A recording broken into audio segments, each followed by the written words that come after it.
स्वागत है। आज हम एक ऐसी शख्सियत के जीवन और विचारों की गहराई में उतर रहे हैं जिन्होंने आप कह सकते हैं कि न सिर्फ भारत का संविधान गढ़ा बल्कि करोड़ों लोगों के जीवन में सम्मान और समानता की एक नई उम्मीद जगाई। डॉक्टर भीमराव अंबेडकर। नमस्ते। हाँ बिल्कुल। और हमारे पास डॉक्टर अंबेडकर संघर्ष, शिक्षा और समानता की गाथा से कुछ बहुत महत्वपूर्ण अंश है। तो आज हम इनके आधार पर उनके जीवन के जो निर्णायक मोड़ थे, उनका वो जबरदस्त संघर्ष और उनके वो विचार जिन्होंने भारतीय समाज पर इतनी गहरी छाप छोड़ी, उनको समझने की कोशिश करेंगे। ये अंश मतलब उनके पूरे सफर की एक अच्छी खासी तस्वीर पेश करते हैं। सही। और हमारा मकसद सिर्फ घटनाओं को लिस्ट करना नहीं है, बल्कि उस पूरी यात्रा को महसूस करना है।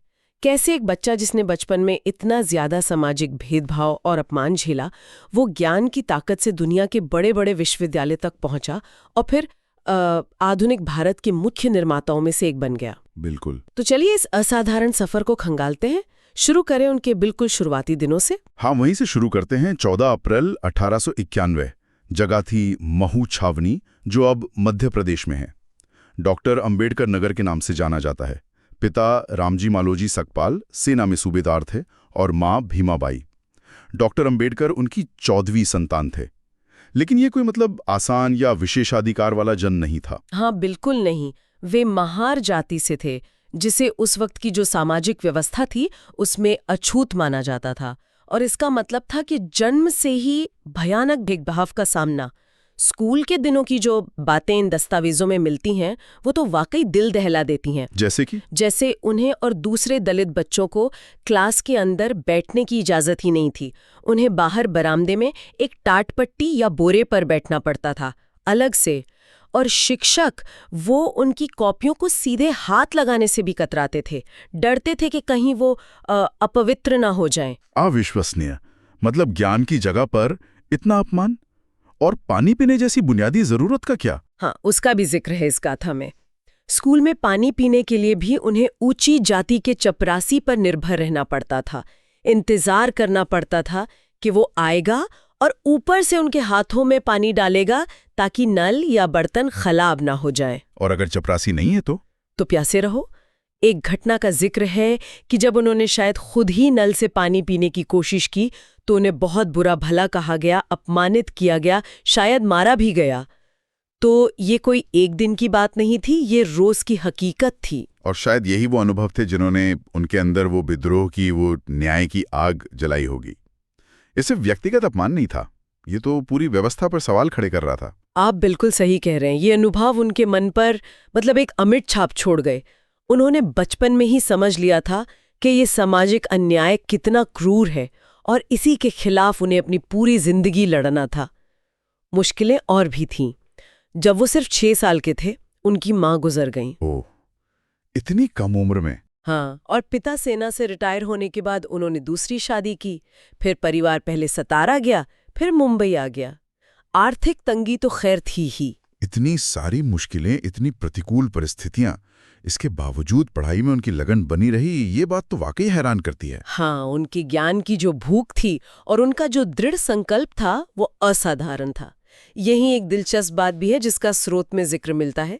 उनके स्कूल में एक ब्राह्मण टीचर थे, महादेव अंबेडकर। अच्छा जी। वो भीमराव की प्रतिभा और लगन से काफी प्रभावित थे और उनसे मतलब खास लगाव रखते थे। उन्हीं के कहने पर, उन्हीं के सुझाव पर भीमराव ने अपना सरनेम सकपाल, जो उनकी जाति से जुड़ा था, उसे बदलकर अंबेडकर कर लिया। अंबेडकर, ये नाम कहाँ से आया? ये नाम उनके पैतृक गांव अंबावड़े के नाम पर था। तो शिक्षक ने कहा कि तुम सकपाल की जगह अंबेडकर लिखो। तो ये सिर्फ एक नाम बदलना नहीं था, ये शायद अपनी पहचान को उस जाति के ठप्पे से जो जन्म से लगा दिया गया था, उससे अलग करने की एक कोशिश थी। एक तरह का आत्मसम्मान वापस पाने का प्रयास, है ना? हाँ बिल्कुल, एक प्रतीकात्मक कदम, अपनी पहचान को अपनी काबिलियत से, अपने गांव से जोड़ने का, न कि उस जाति से जिसके कारण उन्हें इतना अपमान सहना पड़ रहा था। ये शायद उनके सेल्फ रेस्पेक्ट की तरफ एक बहुत जरूरी मोड़ था। तो बचपन के इन संघर्षों से निकलकर उनकी पढ़ाई लिखाई की यात्रा कैसे आगे बढ़ी, ये जानना भी बहुत जरूरी है, क्योंकि शिक्षा ही तो उनके जीवन का, उनके संघर्ष का मुख्य हथियार बनी। हाँ, उनकी जो एकेडमिक अचीवमेंट्स है वो तो उस दौर के हिसाब से देखें तो किसी चमत्कार से कम नहीं लगती। 1908 में बॉम्बे यूनिवर्सिटी से मैट्रिक पास करना, आप सोचिए उस समय किसी दलित छात्र के लिए ये कितनी बड़ी, लगभग अकल्पनीय बात रही होगी। बिल्कुल सही कहा आपने। और यहीं पे बड़ौदा रियासत के जो महाराजा थे सयाजीराव गायकवाड़ तृतीय, उनकी भूमिका बहुत अहम हो जाती है। बिल्कुल। इन दस्तावेजों के मुताबिक महाराजा काफी प्रगतिशील सोच के थे, शिक्षा को बहुत महत्व देते थे। अच्छा। हाँ, और वो योग्य छात्रों की मदद भी करते थे। उन्होंने भीमराव की प्रतिभा को पहचाना और उन्हें स्कॉलरशिप दी। उसी स्कॉलरशिप से वे मुंबई के मशहूर एल्फिंस्टन कॉलेज में पढ़ पाए। ये उनके लिए जैसे उच्च शिक्षा का दरवाजा खुल गया। और ये सिलसिला यही नहीं रुका। 1913 में फिर से महाराजा की ही मदद से उनकी स्कॉलरशिप पर वो पढ़ने के लिए अमेरिका चले गए, न्यूयॉर्क शहर, कोलंबिया यूनिवर्सिटी। ये तो मतलब उस समय किसी भी भारतीय छात्र के लिए, खासकर उनकी सामाजिक पृष्ठभूमि वाले छात्र के लिए, एक बहुत ही बड़ी छलांग थी। हाँ, ये उनके जीवन का एक टर्निंग पॉइंट था। कोलंबिया में उन्हें एक ज्यादा खुला माहौल मिला। वहां जाति वाला वैसा भेदभाव नहीं था जैसा भारत में उन्होंने झेला था। तो वहां उन्होंने पूरी लगन से पढ़ाई की। Economics, sociology, history, philosophy, anthropology, कई विषय पढ़े। 1915 में उन्होंने एमए किया। उनका एमए का जो थीसिस था वो एंशिएंट इंडियन कॉमर्स पर था। और फिर डॉक्टरेट, वो भी वहीं से? जी हाँ, कोलंबिया से ही। इकोनॉमिक्स में पीएचडी के लिए रजिस्टर किया। डिग्री हालांकि उन्हें बाद में मिली जब वो लंदन से लौटे, लेकिन अमेरिका के बाद भी उनकी ज्ञान की तलाश रुकी नहीं। वो लंदन चले गए। लंदन स्कूल ऑफ इकोनॉमिक्स और ग्रेज इन, दुनिया के नामी संस्थान। निश्चित रूप से। लंदन स्कूल ऑफ इकोनॉमिक्स यानी एलएसई से उन्होंने एमएससी और डीएससी मतलब डॉक्टर ऑफ साइंस की डिग्री के लिए काम किया। और साथ ही ग्रेज इन से कानून की पढ़ाई करके बैरिस्टर एट लॉ भी बने। अरे वाह, मतलब अर्थशास्त्र और कानून दोनों में इतनी ऊंची डिग्रियां। हाँ, जरा सोचिए, उनकी जो पीएचडी थीसिस थी कोलंबिया वाली, उसका टाइटल था the problem of the rupee, its origin and its solution. रुपये की समस्या, उसका उद्गम और समाधान। ये 1923 में छपी।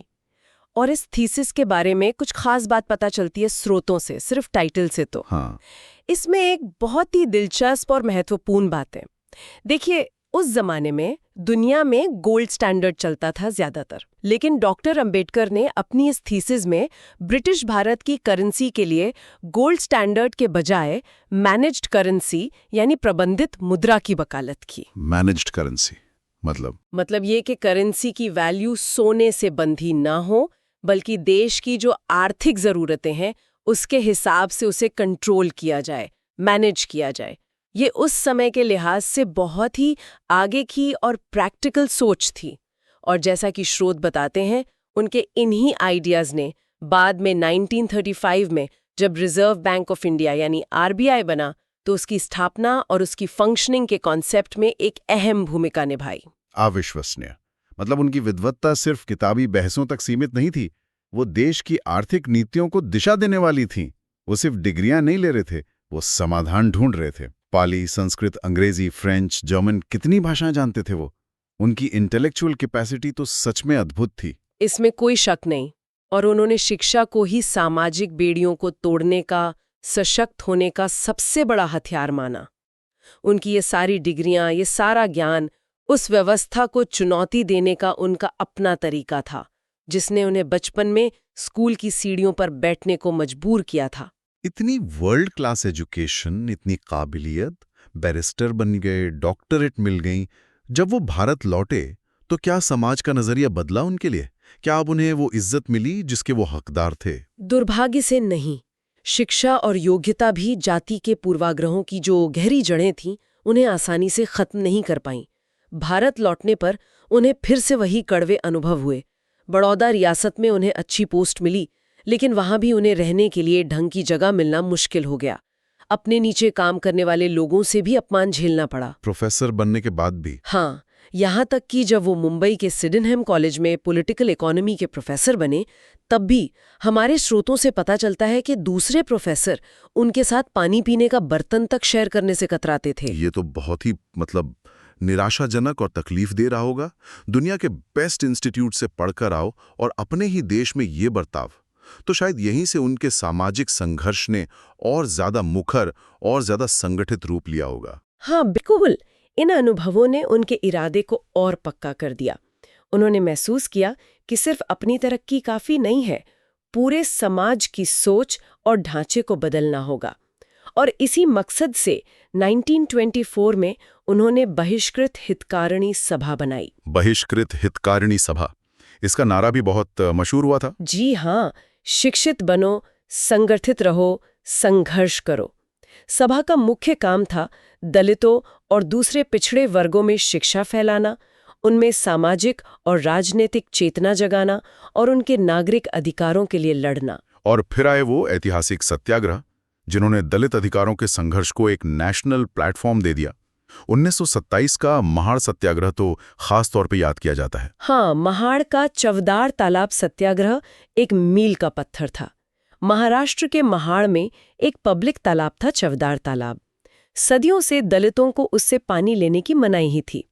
डॉक्टर अंबेडकर के नेतृत्व में हजारों दलित वहां इकट्ठा हुए और उन्होंने उस तालाब से पानी पीकर इस अमानवीय परंपरा को तोड़ा। ये सिर्फ पानी की लड़ाई नहीं थी, है ना? के बाद कुछ कट्टरपंथियों ने उस तालाब को शुद्ध करने के लिए पूजा पाठ भी करवाया था। ये उस समय की मानसिकता दिखाता है। और इसके बाद 1930 में नासिक के कालाराम मंदिर में एंट्री के लिए सत्याग्रह। जी, वो संघर्ष तो करीब 5 साल तक चला। हजारों लोगों ने शांति से मंदिर में घुसने का अधिकार मांगा, लेकिन उन्हें बहुत विरोध और हिंसा का सामना करना पड़ा। ये लड़ाइयां सिर्फ सिंबॉलिक नहीं थी, ये इस बात का ऐलान थी कि दलित भी इंसान हैं और उन्हें समाज में बराबरी का हक मिलना चाहिए, चाहे वो कुआं तालाब हो या मंदिर। ये संघर्ष मानवीय गरिमा और नागरिक समानता की उस बड़ी लड़ाई का हिस्सा थे जिसे डॉक्टर अंबेडकर पूरी जिंदगी लड़ते रहे। और इसी संघर्ष के दौरान उनके विचारों में भी एक बहुत बड़ा मोड़ आया, जिसकी घोषणा उन्होंने 1935 में की। सही कहा आपने। नासिक के पास योवला में एक बड़ी कॉन्फ्रेंस हुई। हजारों दलितों के सामने उन्होंने वो ऐतिहासिक, बल्कि कह सकते हैं विस्फोटक घोषणा की। उन्होंने कहा, मैं हिंदू धर्म में पैदा हुआ क्योंकि ये मेरे बस में नहीं था, लेकिन मैं आपको विश्वास दिलाता हूं कि मैं हिंदू मरूंगा नहीं। ओह, ये तो बहुत बड़ी घोषणा थी। हाँ, ये हिंदू समाज में जो जाति व्यवस्था थी और उसके कारण जो अन्याय हो रहा था, उसके प्रति उनके गहरे मोहभंग और विद्रोह का चरम था। इस घोषणा ने पूरे देश में हलचल मचा दी थी। इस घोषणा के बाद उन्होंने शायद ये भी महसूस किया होगा कि सामाजिक न्याय की लड़ाई को राजनीतिक ताकत से जोड़ना बहुत जरूरी है। निश्चित रूप से उन्हें ये साफ हो गया था कि सामाजिक सुधार और अधिकार पाने के लिए पॉलिटिकल रिप्रेजेंटेशन और सत्ता में हिस्सेदारी जरूरी है। इसीलिए 1936 में उन्होंने इंडिपेंडेंट लेबर पार्टी बनाई, स्वतंत्र लेबर पार्टी। और इस पार्टी ने चुनाव भी लड़ा। जी, 1937 के जो प्रांतीय चुनाव हुए उसमें हिस्सा लिया और अच्छा प्रदर्शन भी किया। पार्टी ने मुख्य रूप से मजदूरों, किसानों और दलितों के हितों की बात की, जैसे लैंड रिफॉर्म्स, काम के घंटे तय करना, मिनिमम वेज वगैरह। बाद में उन्होंने शेड्यूल्ड कास्ट्स फेडरेशन और फिर रिपब्लिकन पार्टी ऑफ इंडिया की भी नींव रखी। तो हम देख सकते हैं कि कैसे उन्होंने शिक्षा, सामाजिक आंदोलन और राजनीति तीनों मोर्चों पर एक साथ संघर्ष जारी रखा। और फिर आया 1947, भारत की आजादी का वो ऐतिहासिक पल। इस नए दौर में डॉक्टर अंबेडकर को एक बहुत बड़ी, एक अभूतपूर्व जिम्मेदारी मिली। हाँ बिल्कुल, जब आजाद भारत का अपना संविधान बनाने के लिए कॉन्स्टिट्यूएंट असेंबली यानी संविधान सभा बनी, तो डॉक्टर अंबेडकर की जो असाधारण कानूनी समझ थी, सामाजिक न्याय के प्रति उनकी जो गहरी प्रतिबद्धता थी और अलग अलग देशों के संविधानों का जो उनका गहरा अध्ययन था, इन सब को देखते हुए उन्हें सर्वसम्मति से संविधान की ड्राफ्टिंग कमेटी यानी प्रारूप समिति का अध्यक्ष चुना गया। ये समिति ही सबसे महत्वपूर्ण थी, है ना, संविधान का मसौदा तैयार करने वाली। जी हाँ, और ये विडंबना देखिए, या कहिए कि इतिहास का न्याय देखिए, कि जिस व्यक्ति को बचपन में स्कूल के अंदर बैठने तक नहीं दिया गया, उसे आजाद भारत का भविष्य लिखने वाली सबसे अहम कमेटी का मुखिया बनाया गया। ये उनकी काबिलियत और राष्ट्र निर्माण में उनके महत्व की स्वीकृति थी। बिल्कुल। अगले करीब 2 साल, 11 महीने और 17 दिन तक उन्होंने और उनकी कमेटी के सदस्यों ने दिन रात मेहनत की, दुनिया भर के संविधानों को पढ़ा, भारत की जो जटिल सामाजिक, सांस्कृतिक, आर्थिक विविधताएं हैं उनको ध्यान में रखा और एक ऐसा दस्तावेज तैयार किया जो एक आधुनिक, प्रगतिशील और समावेशी भारत की बुनियाद बन सके। और उन्होंने संविधान में किन मूल सिद्धांतों पर सबसे ज्यादा जोर दिया? उन्होंने व्यक्तिगत आजादी, कानून के सामने बराबरी, सामाजिक और आर्थिक न्याय और बंधुत्व यानी भाईचारे के सिद्धांतों को संविधान की आत्मा बनाया। उन्होंने छुआछूत को किसी भी रूप में अपनाने पर पाबंदी लगाई और उसे एक दंडनीय अपराध घोषित करवाया। ये अनुच्छेद 17 है। हाँ, आर्टिकल 17। जी। उन्होंने दलितों और आदिवासियों के लिए सरकारी नौकरियों और विधायिका में आरक्षण का प्रावधान पक्का किया, ताकि जो समुदाय सदियों से पीछे छूट गए थे उन्हें मुख्य धारा में लाया जा सके। उन्होंने अल्पसंख्यकों के अधिकारों की भी पूरी रक्षा की।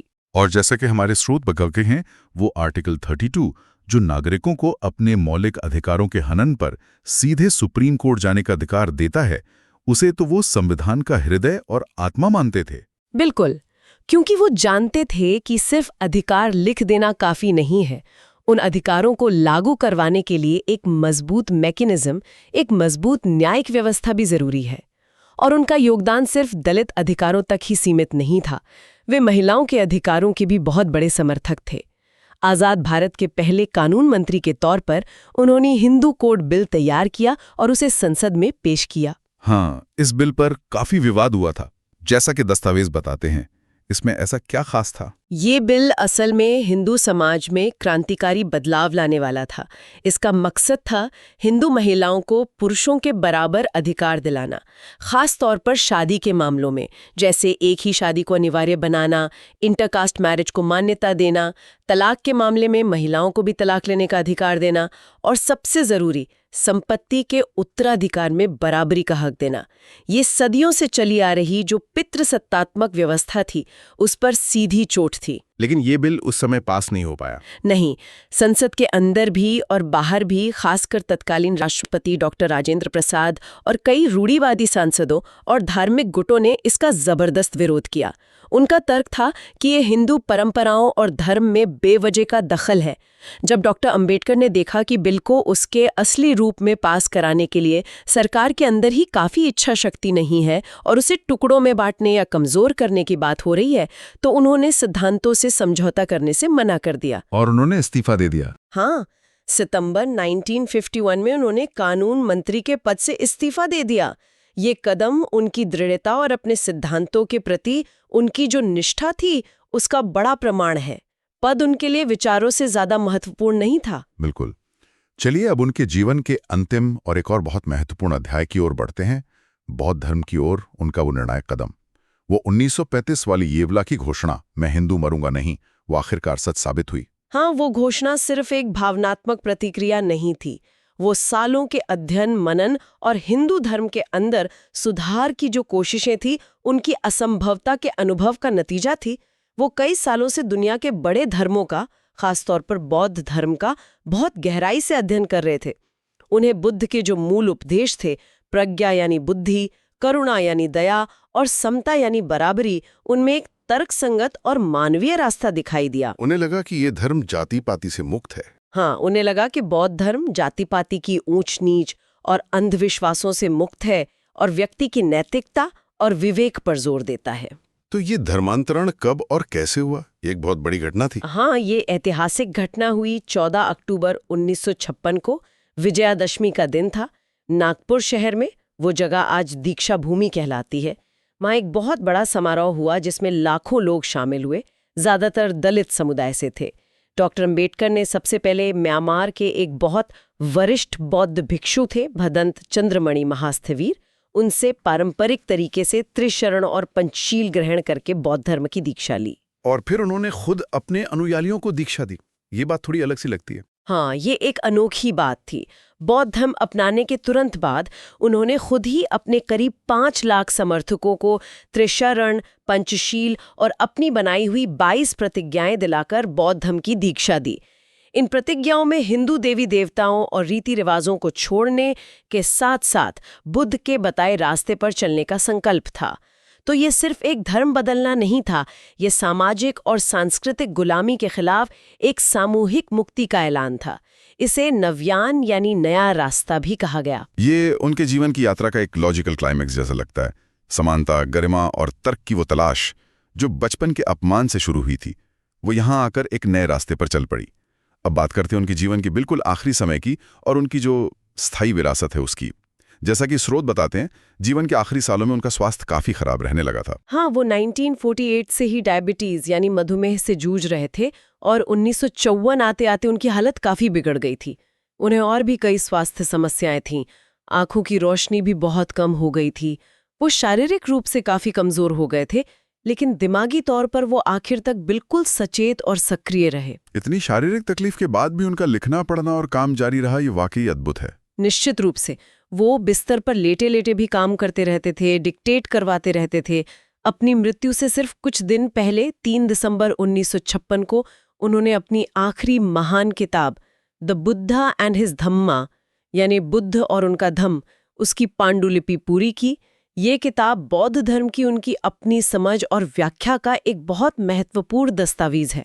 उनके अनुयायी इसे बहुत मानते हैं। और इसके ठीक 3 दिन बाद 6 दिसंबर 1956 को दिल्ली में उनके घर पर नींद में ही उनका महापरिनिर्वाण हो गया। हाँ, उनके निधन की खबर से पूरा देश, खासकर उनके करोड़ों अनुयायी स्तब्ध रह गए। उनका पार्थिव शरीर एक स्पेशल प्लेन से मुंबई लाया गया। दादर चौपाटी पर, जहां आज चैत्य भूमि स्मारक है, लाखों लोगों की मौजूदगी में बौद्ध रीति से उनका अंतिम संस्कार किया गया। हर साल 6 दिसंबर को उनके अनुयायी महापरिनिर्वाण दिवस मनाते हैं और चैत्य भूमि पर उन्हें श्रद्धांजलि देने के लिए जमा होते हैं। उन्हें देश का सर्वोच्च नागरिक सम्मान भारत रत्न भी मिला, हालांकि काफी देर से मिला। जी, 1990 में उनके जन्म शताब्दी वर्ष के मौके पर उन्हें मरणोपरांत भारत रत्न से सम्मानित किया गया। आज देश भर में अनगिनत यूनिवर्सिटी, इंस्टीट्यूट, सड़कें, मूर्तियां उनके नाम पर हैं, जो राष्ट्र निर्माण में उनके योगदान को दिखाती हैं। तो जब हम आज उनकी विरासत को देखते हैं तो उसका सार क्या है? वो सिर्फ संविधान निर्माता नहीं थे, वो एक समाज सुधारक थे, एक अर्थशास्त्री थे, एक शिक्षाविद थे, एक राजनीतिक विचारक थे और सबसे बढ़कर करोड़ों शोषितों और वंचितों की आवाज और उनकी प्रेरणा थे। उनकी विरासत सचमुच में मल्टी डायमेंशनल है और टाइमलेस है।